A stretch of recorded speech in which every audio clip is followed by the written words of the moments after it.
The challenge was a scoop or a goblet. When this was on my lathe, I couldn't decide what it was going to be, but it looked more like a goblet. So anyway, wasn't a lot of time to think about it. I started applying the finish about 5:15 today. That's why the rag's here and everything. But it's okay. It's pretty dry. Piece of cherry. And the challenge I had was there's a knot thing going right through it. And so it was interesting to do. It is a naughty goblet. Very naughty. And so it's, terribly boring. And so I put a Goo-Gah in it, It didn't help. One little wire burn line. Anyway, that's it. We need to get going. Thank you, Mike.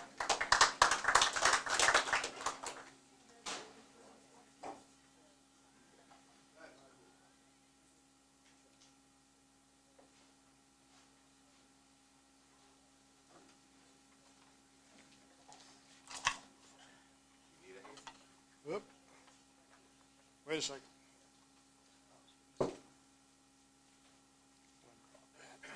I had a regular stand and I forgot it, so I stopped at the art store and got this. Is that going to stand up? It's not liking that cloth, is it?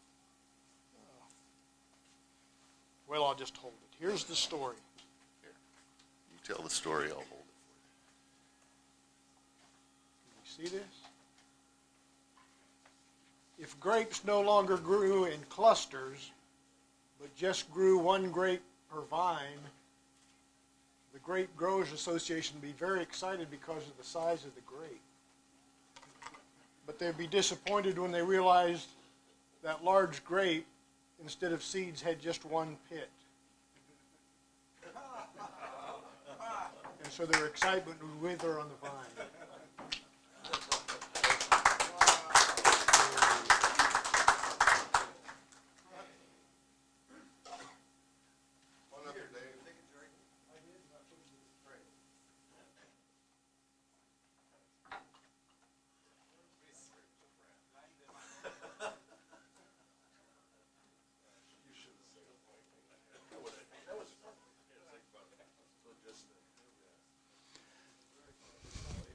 What we have is pine, Osage orange, birch, and oak. My favorite, oak.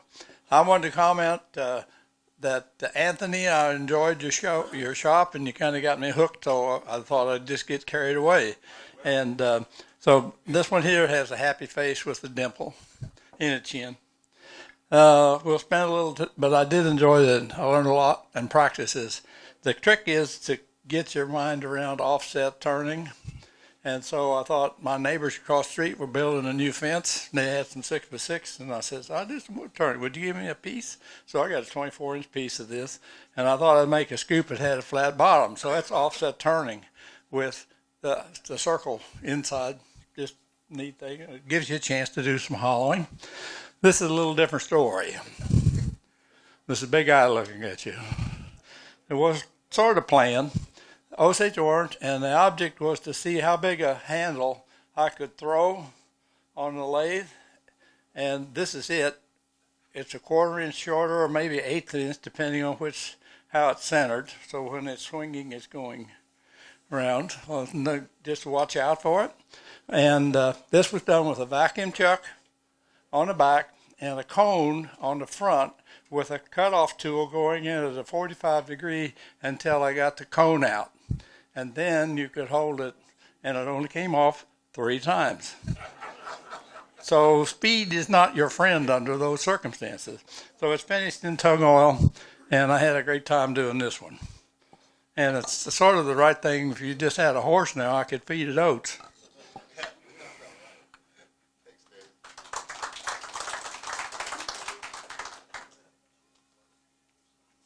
About 30 years ago, my sister-in-law brought me some nice little wooden scoops like this. So I thought I would try them, and we've got a scoop like this. Bandsaw wasn't real good, but they worked. And these are spalted maple. This is sycamore. It was a triangular piece, so I didn't get too much out of it. Why didn't you put America on them? Because those others have Sweden on them. I put my initials.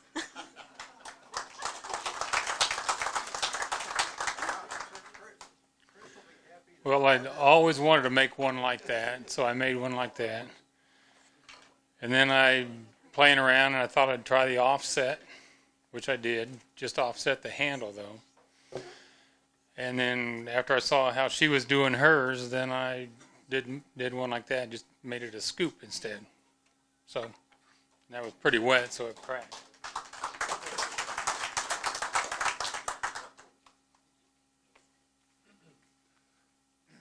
So I wanted to make a little coffee scoop, and I brought that in, and my wife thought I was going to start smoking.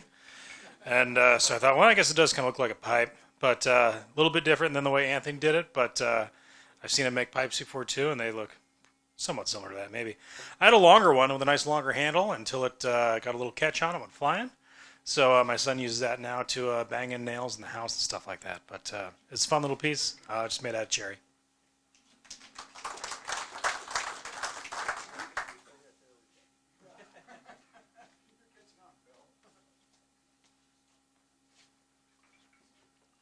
There's my scoop.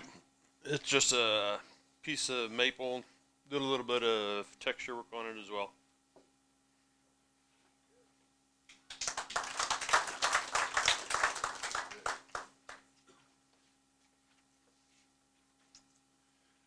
So we made these at the demo for the woodworking show, and they worked out real well, and most people wondered why we were making things so small. And I told them that this was about the number of M&Ms my wife would allow me to eat. One other thing is, I wanted to thank Anthony, because even though he doesn't remember this, I do. The very first time I ever went to Woodcraft, Anthony was making tops. And I stood there and gawked at him for about an hour and a half, and he finally gave me a top, which I gave to one of my employees' kids. But that's what really started me getting interested in woodturning.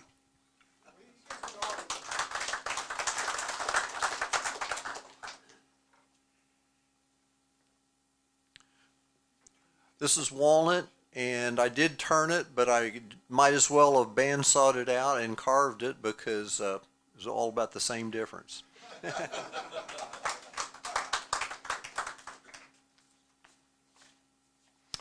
A couple of them here. This is poplar, and it was the first one. I just wanted to get the hang of how to do it. This one is zebra wood, and just to be creative, I gave it two little pieces so your fingers fit in there nice. On this one, when I was turning it, I offset it, spun it this way and turned, and so it got flat on the end. And it's an interesting feel, but it's such a short scoop, I don't know that it really works. So I had fun playing with the different shapes, trying to make different shapes when you do the off center and shifting it around.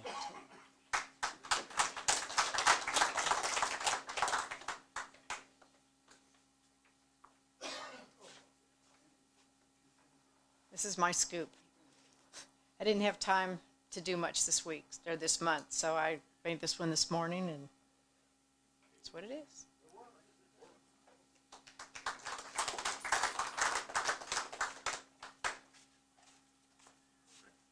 So I made a scoop last month, and so I had to do something I hadn't done before.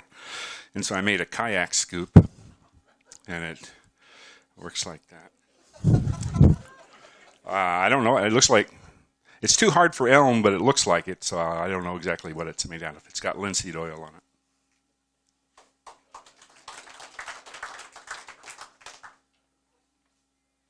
Before Anthony had done his demonstration, I was trying some scoops, and I had these pieces of triangular, really nice elm burl that I had that I wanted to try to come up with something that I could use. So I decided that I'd do the scoop and go into this flat face with the scoop. So I did get the scoop out of it, but when I was doing the handle, I broke the handle, and so I just made another handle and glued it to it. So it looks more like a pipe than a scoop, though, so I don't know.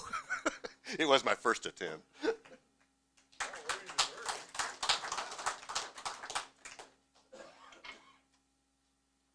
else?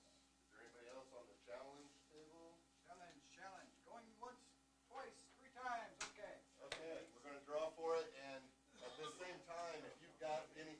think you might have back there on the silent auction, go ahead and go back there and check your numbers and see. And if you just take that piece of paper up to Kevin, he'll get you taken care of there.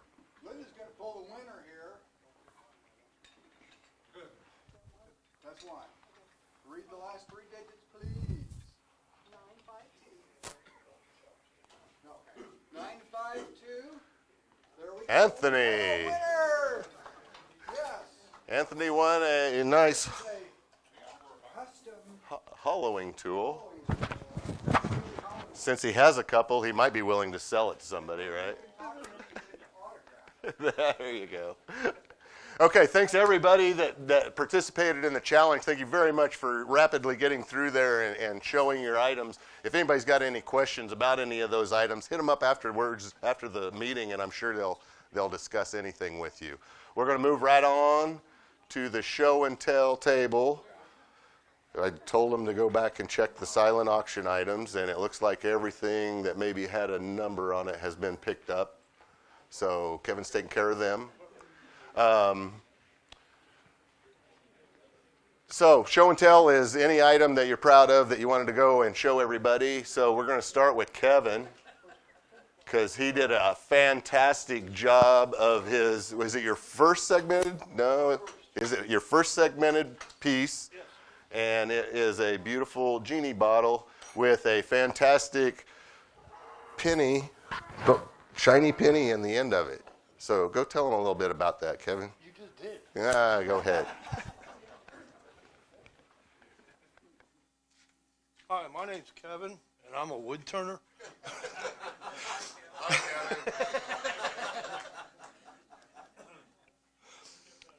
I was impressed by what Kevin Neely has brought in and what I have seen about segmented turnings. So I decided I was going to try it. 6 months ago, I made a drawing, and it took me 6 months to get to this point. I made my own sled. I made my own little triangle piece, and I got frustrated because my cuts weren't coming out right. I had lots of gaps, and I had talked to Jack, and he doesn't know anything about segmented turning. He knows a little bit, but not that much. He says, talk to Kevin Neely. He'll be able to tell you. I said, well, I've talked to him, and he says, well, it's possible that you're only 1 degree off. That's all it takes is 1 degree. I thought about it. I adjusted it. My segments were coming out a lot better. I did a rookie mistake. I had it in my lathe like this. Drive down here, tailstock down here. By the time I got out to here to hollow this, I had already cut away all the outside and hollowed out the inside. So I had all my weight was down here. It broke off the lathe right down in here. I tried to fix it, put it back together again, started cutting this again. It broke again down here. I went ahead and remade 3 rings, put it back together again, finally finished it. I've got some rosewood, oak. This is eBay. No, that's a website. ePay in here. And I just finished it with, what's that stuff that I bought? You told me about it. It's paste. Nice.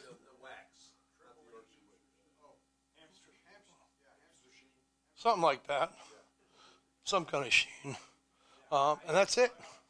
It was fun doing. It was very interesting learning how to do this. I also put a penny in the bottom. Genie lamp, you're supposed to get wishes, but you don't get a wish. You look over, you get good luck.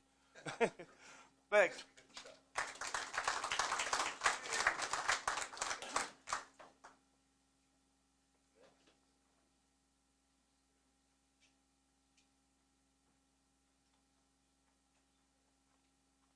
This is my second attempt at a shuttlecock. The first one I did was a multi-axis, all one piece. This is one piece of silver maple, and the only difference that I did on this one was obviously I did the eggshell, and then also I decided to wood burn the feather lines in in the feathers, and then paint over it using milk paint.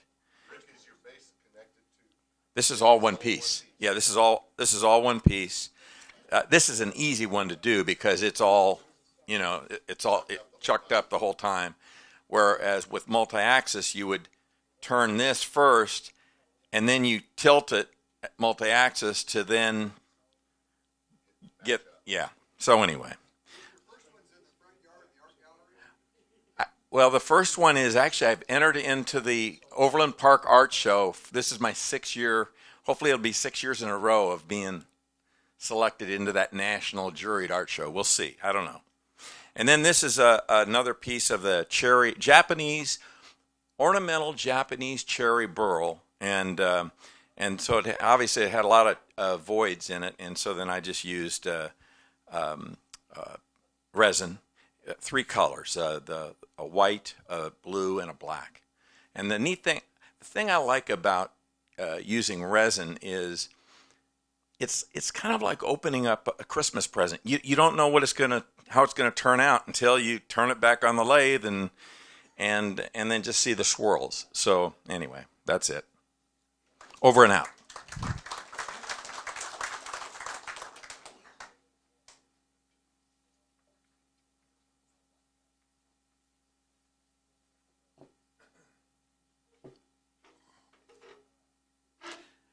Over the winter, I kind of cleared out some of the scraps that I had and just turned some little things because the molds take too much time and I just wanted to do something a little quicker. So I did 2 bottle stoppers, Ruth Niles deal, and then this is a bottle opener, her style. This one was finished with epoxy. These 2 I have to credit Ann. She found this Howard's, yeah, and then I buffed them out.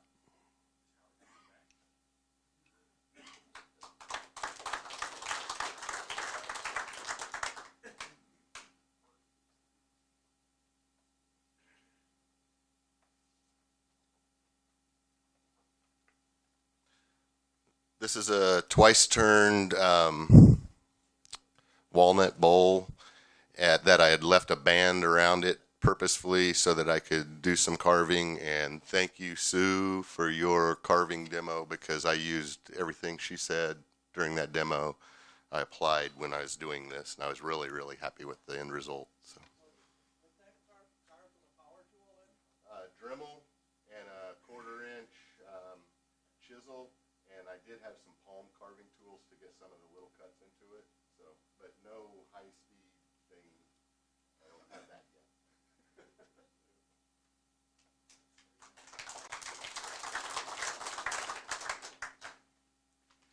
So this was inspired by Kevin Neely's peacock vase. If anyone didn't see it, you should look at it.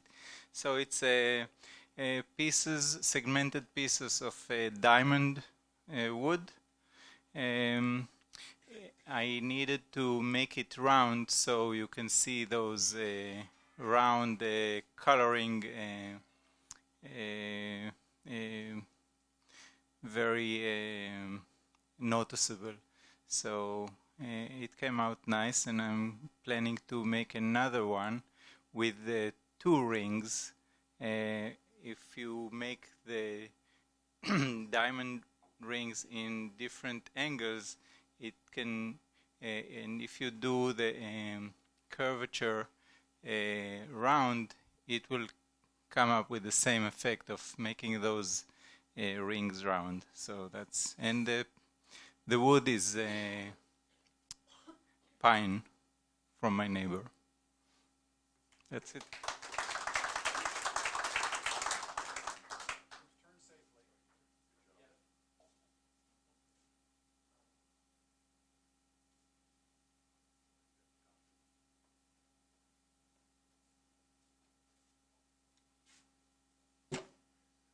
My daughter got into cold brew coffee and is grinding. So I figured this is the perfect Rube Goldberg type coffee grinder. and I had a little piece of monkey pod that I made in the inside. She still left some coffee in here. Okay. That's it.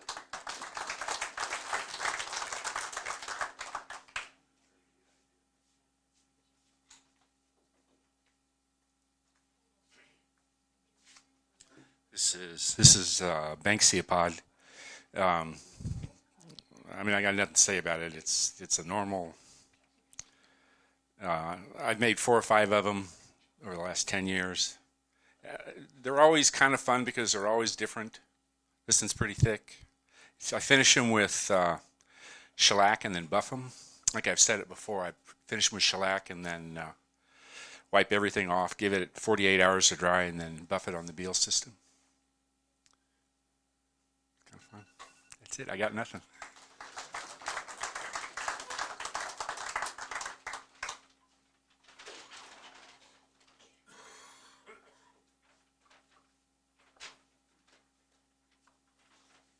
I've been experimenting with the laser engraver at the library.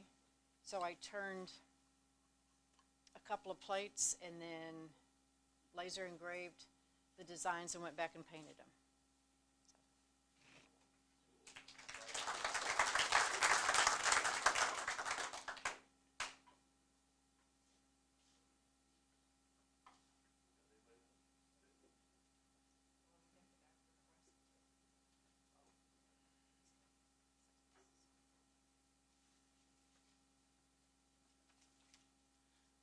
This piece is from my spalted oak pile, and it's also an example of what you can do, what to do with a piece of wood that had a branch growing out of it that got broken off and left you with a hole. And so it's just also the other thing I just wanted to encourage you to not be limited by the shape of the wood in what you make, because this obviously had been cut away, so it's just the way the piece was chainsawed. And so I like the spalted oak, and this is finished with tung oil. And so it also has a little bit of resin in the bottom to plug up the hole. And I had a lot of fun making it.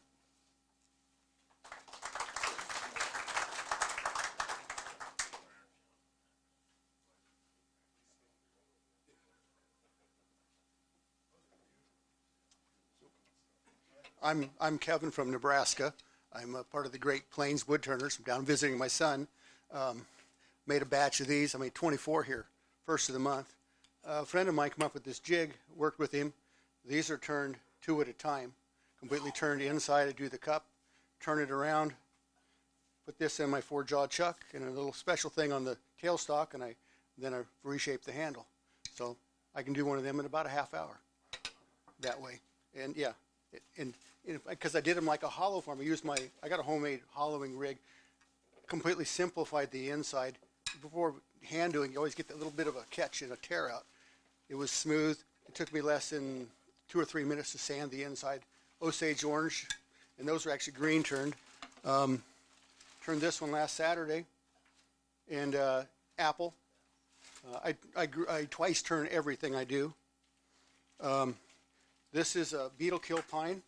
I was planting corn over my farm over west, and I went by the neighbor's place, and he had a pine tree in the ditch he had burned, and it didn't burn up the stump. And I go, there's something special there, and I looked at it, and I went and grabbed it, and this isn't even the most special one.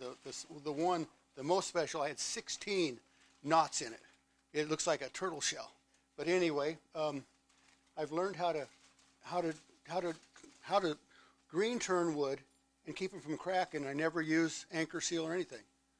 But yeah, I can tell you the secret. Anyway, this is walnut, and this is even bark here. And you can see a big knot in the bottom. That's about as bad as I ever crack them out. And that's in a twice turning. Anyway, this is my signature shape right here. And this is a shape I did 2 or 3 years ago, but it was such a beautiful piece of wood. Oh, and the other one, I walked by this one in my shop, in my metal shop, and I go, it caught my eye. This is my Super Bowl. I turned it on the Super Bowl Sunday. I got done in time to at the halfway through the first quarter, so I could watch the rest of the game. So, where's the arrowhead? Well, I don't know. I haven't got that far yet. What I do for finish, I blend my own. I get the Helmsman teak oil because I do some cedar and different stuff that's got a UV protector in it. The first coat is straight teak oil. The second, I saw a guy come to the club and he used that wipe-on poly. And I tried it and I was frustrated because it flash dried so quick. So what I do is I blend about 10, 15%, just at random, a little bottle, and I can put enough in there to go for 4 or 5 bowls, and a little bit of rag, a gold piece of sock, and I wipe a coat on there. I blend that together. I wipe a coat on. I take a blue shop rag and I wipe it out. And I do that. This one, that's got 3 coats. Most of them got 3 to 4 coats on that with that second one, and they come out exactly right every time. I've been doing this for 4 or 5 years, and you know it's simple and it comes out flawless. It's like, you know, sometimes you see these little bitty lines you leave. When I come back, it self-levels. I don't know. It just works. So I'm just happy it works. How do you dry green wood without anchor seal or Well, anything? I made a coring. Yeah, this is a long story. I made a coring machine a few years ago, and it's a dedicated one. You know, I keep it in my Corvette, and crazy thing works. Runs. I got a 12 horsepower Honda on it. And so when I go start coring, in a matter of 2 hours, I can have a heaping wheelbarrow full of bowls. It's like, I tried paper sack. It was too much. What am I going to do with this? So I got to think, well, what could I do? Wonder what would happen if I steamed them. And I had this old barrel thing out there, and I tried it, and I steamed them, and it worked. So, but I've changed that because I was using so much in the wintertime to heat up 50 gallons of water. So I happened to be at an auction a year ago, and I bought one of these food warmers at a retirement home. They were selling out about this tall, stainless steel. It has to be stainless steel. Put an electric frying pan in the bottom, set it up so it would self-feed water to it. I put my bowls and I'd stack them in there, a wheelbarrow full of bowls, steam them. Let it get up to about 210 degrees, shut it, unplug it, go into bed, come out in the morning, put them in the wheelbarrow. I go out I got several places. I got a couple of grain bins. I set some basic hog panels on edge and gates, and I just stack them in there and I let them air dry. Most woods, I've lost 0.5% cracking. That's about it. I got a thermometer on there. It goes up to 210 degrees. But for how long? I don't care. It ends up being maybe 3 or 4 hours. The main thing is getting the temperature up. It loosens the lignins in it, and so it takes all the stress out of the wood.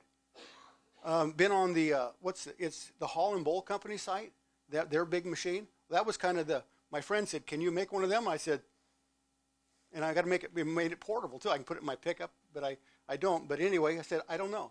I looked at it and thought about it. That winter, I put one together, and the crazy thing works. Anyway, lost my train of thought. What was the question? About how you get them to dry and everything without cracking. So Okay, with the Hall and Bowl Company, okay, what they do is they steam them, is what they said. They want it to 180 degrees for 1 or 2 hours, and they take them, because theirs are thinner, and mine are thicker, and, so I can second turn them. I just get the temperature up, 2 to 3 hours is enough, because especially the wintertime, the more bowls I put in, the longer it takes. But it takes a long time to get that heat up. Once it's up there, I can unplug it because that thing is insulated, the heat stays in there. Usually, when you take they burn your hands at 200 degrees and you bring them out if you tried to get them out too soon. You had to wear a pair of gloves and it's like, can't wear glasses because you're fogged over instantly. But anyway, it works. And I don't, only thing I have to do is go to the Goodwill and buy a used electric fry pan. So it works well. That's what I found. Every bit of this, I had one of the guys at the turning club said, I did need beetle kill pine with big knots in it.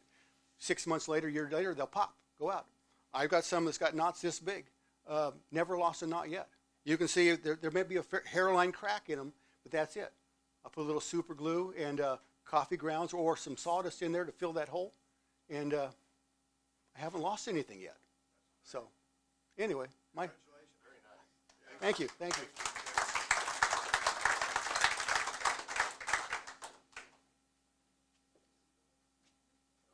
I cannot believe that, but somehow we got almost through that. did pretty good. Thank you, everybody that came and visited, showed up at the meeting, and also brought things for the show and tell and the challenge table. Appreciate everybody coming. If you would be so kind as you leave, if you could start stacking up the chairs, we'd appreciate that. But come see us again next month. Thank you.